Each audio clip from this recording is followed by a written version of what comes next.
It seems like every part of the car has a slightly different maintenance product required for that item. Today is no exception, but it's for a product that I rarely ever see at auto parts stores, and I've never seen a video using it. That product is this Door Ease stick lubricant. It's kind of a waxy material, it smells like wax. You'll find that this is useful for problems that you encounter in both northern regions and southern regions. In the south, the heat can cause the Weatherstrip foam to melt to the door, and you'll have to pull on it to rip it loose. Sometimes that tears the weather stripping, and then it's going to be way less useful for keeping the weather out. In the north, water tends to get in here, and if it freezes in there, it can freeze the door shut to the car. This stuff repels water though, and makes that much less likely to happen. I'll show you how this goes on. Make sure that when you're cleaning up beforehand, you clean where the rubber is going to come in contact with the car. Out here, it's so hot that this is going to melt right to the weather stripping.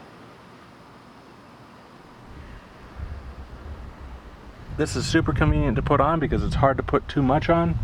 In the north, you may have to rub it real fast to get it to warm up and melt to it.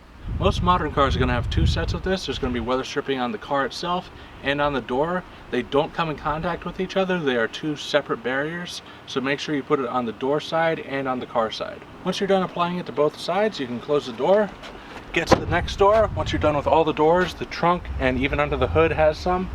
Weather stripping is a very often forgotten about item in maintenance. Be honest with yourself, when's the last time you thought about it unless you actually actively have a problem with it? One of these sticks is way less expensive than one roll of even generic weather stripping. We're not even getting into dealer prices with this comparison, but this one stick can do multiple cars, and that roll of weather stripping can probably do one door. So in the long run, this stuff is way less expensive. Hopefully this video saves you some hassle and in the long run some money, and I hope to see you in the next Car Simplified video. Thanks for watching.